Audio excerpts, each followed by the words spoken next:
안녕하세요. 세영건축의 정현석 소장입니다. 네, 강원구 소장입니다.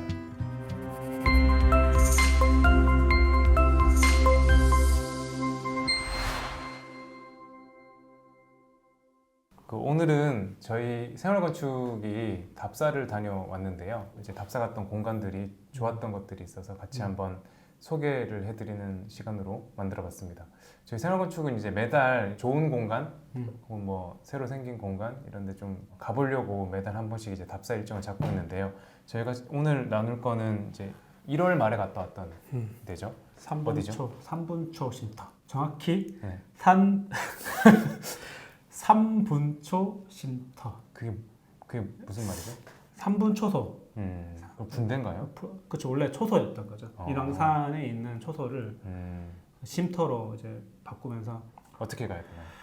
거기 밑에 카페가 하나 있는데 거기 이름은 정확히 생각이 안 나지만 이제 자막으로 하면 근데 그 카페까지 택시 타고 갔다가 그 약간 한 5분에서 10분 정도의 등산, 가파른 등산 한번 하시면 여기 올라오실 수 있습니다.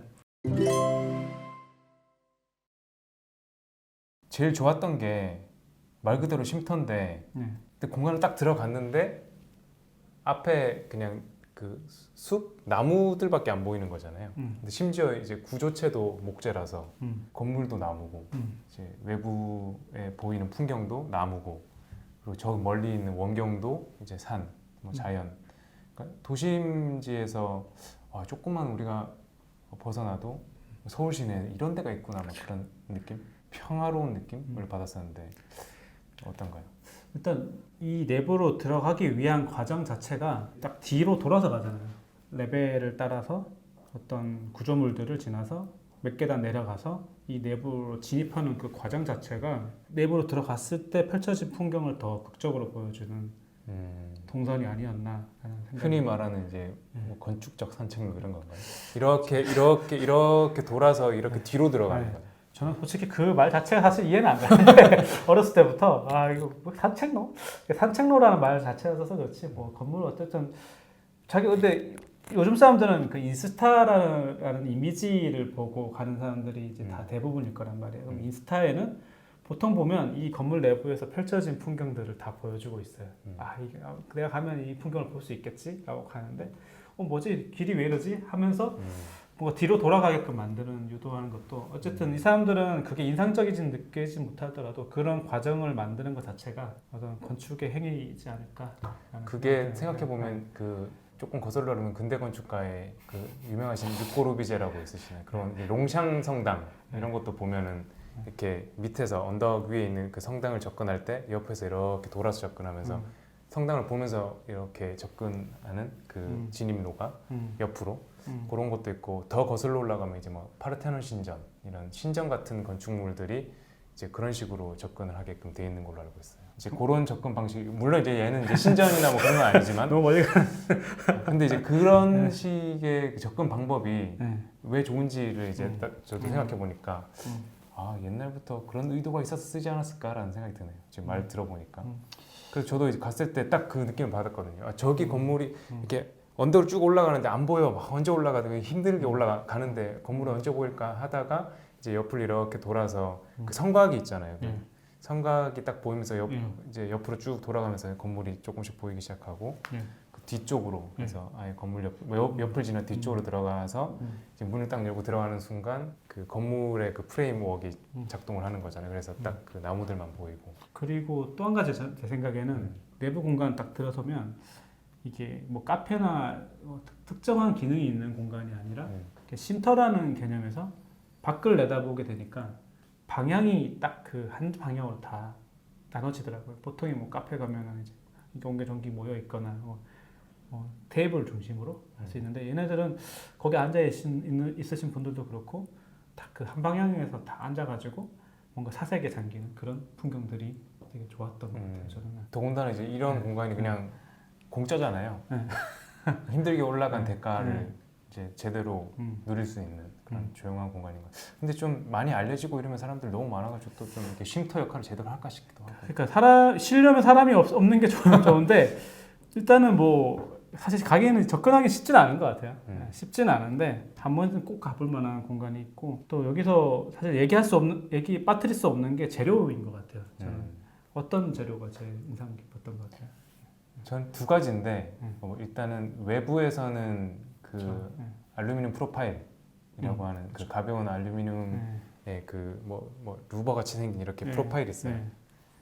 그뭐 트렌치처럼 생긴 그걸로 이제 지붕부터 해서 바닥, 이제 난간, 바닥을 이제 데크처럼 썼던 건데 그런 것들이 좀 물성에 대한 통일감도 주기도 하고 좀 되게 잘 썼다라는 생각이 들었었고 저도 이 부분이 저도 그 알루미늄 그 프로파일이 제일 인상적이었는데 어쨌든 여러 가지 기능적 역할을 많이 하더라고요. 뭐 물 빠짐이라든가 뭐 어떤 위아래가 투과가 되는데도 뭐 자갈이나 이런 게 빠졌을 때도 그 좀 그런 것들 위험한 것들이 떨어지지 않게 역할도 하는 것 같고 또 재료의 통일성도 줄 수 있고 또 재료비 단가 면에서도 사실 알루미늄 프로파일 하나 생산하는데 자기가 원하는 걸 만드는 돈이 어마어마하게 드는데 물량 자체도 전체 외부 공간에 굉장히 많은 부분을 차지하고 있기 때문에 단가도 많이 낮출 수 있는 부분도 있고 그런 부분들이 되게 잘 뭐 제가 감히 얘기하자면 좀 굉장히 좋은 선택이지 않았나. 그리고 알루미늄이라는 게 또 가벼우니까 이게 사실 여기에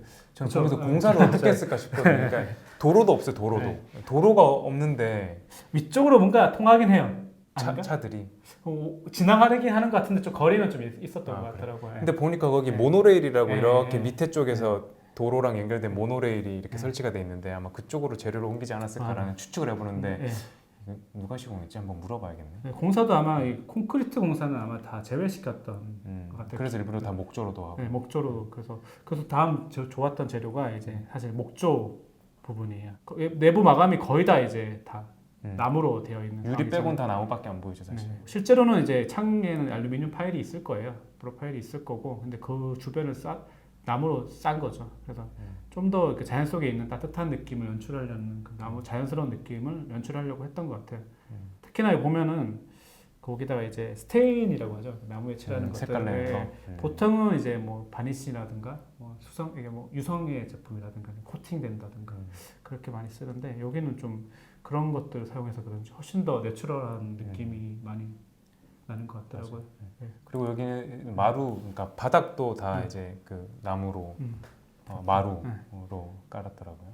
그리고 창문 프레임도 덮었던 게 뭔가 되게 재료를 덮으면 굵어질 것 같은 느낌이 들었는데도 그게 되게 자연스러운 비율로 카바를 많이 했던 것 같아요. 그리고 가구조차도 다 자작나무로 했던 거고.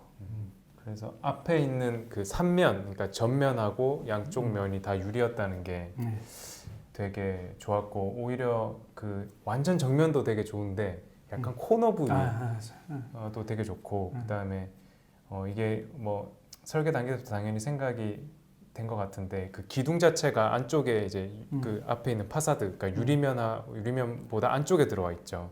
그러면서 이제 그 입면 자체는 깨끗한 이제 유리 커튼홀로만 해결할 수 있게끔 히든바로 그렇게 설계가 된 것 같고 그러면서 이제 그 기둥하고 유리 커튼홀에 그 공간이 생기잖아요 사이에 뭐 약간 열주 같은 공간인 거죠. 이 기둥 바깥에 커튼홀하고 그 사이의 공간에서 이렇게 옆을 바라보는 그런 풍경도 되게 좋더라고요. 그러니까 넓진 않은데 정면에서 들어왔을 때는 이제 가로 방향으로 와이드한 이제 그런 풍경이 들어온다면 이 열주 방향에서 이제 양쪽 옆을 바라봤을 때는 이제 세로 방향의 프레임워크가 돼서 이제 그런 자연 풍경들이 좀 보이는 게 저는 되게 좋았어요. 그렇죠. 그런 부분도.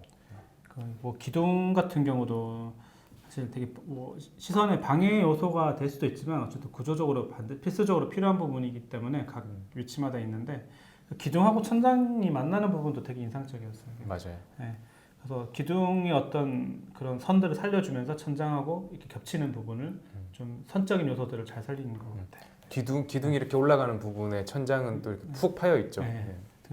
기둥이 이렇게 끝까지 올라가게 가는 느낌을 또 주고 그 사이에 또 조명을 줘가지고 훨씬 더 좋은 분위기를 연출하고 있죠. 그리고 이제 한 가지 더 얘기를 해보면 그 커튼홀에서의 그 유리 바에 대한 높이 그러니까 바 높이가 좀 중요하잖아요, 우리가. 근데 한편으로는 그런 생각도 했어요. 이 바 없이가 한꺼번에 처리되진 않을까. 안 되죠.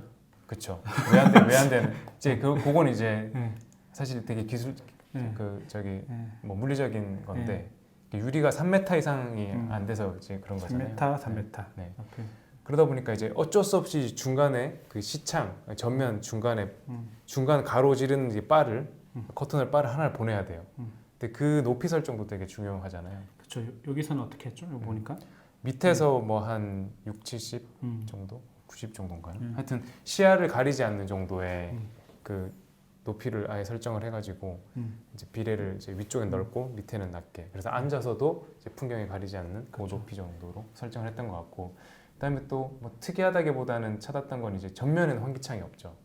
그렇죠. 네. 환기를 해야만 할 텐데 네. 이제 뭐 기계장치로도 할 수 있지만 숲에서 이제 또 뭐 기계장치로만 환기를 하면 조금 뭐 쉼터 느낌도 좀 안 나는데 양쪽에 이제 환기 창들이 있더라고요. 양쪽으로. 앞에는 전면에는 없고요. 앞에는 최대한 닫아주고 측면에는 최대한 열 수 있는 환기량을 확보하는 거죠. 필수적으로 생길 수밖에 없는 요소들을 너무 없애려고 하는 경향이 있어요. 보면은 뭐 커튼홀 바들도 다 안 보였으면 좋겠고 유리는 더 컸으면 좋겠고. 근데 저는 차라리 그 구조적인 것들을 차라리 인정을 하면서 좋은 요소들을 사용하는 게 오히려 더 좋은 건축으로 가는 길이 아닐까 하는 생각이 좀 들어요. 그 혹시 저희 영상을 보시는 분들한테 꼭 어떤 분들이 여기를 갔으면 좋겠다 추천해 주실 대상이 있나요?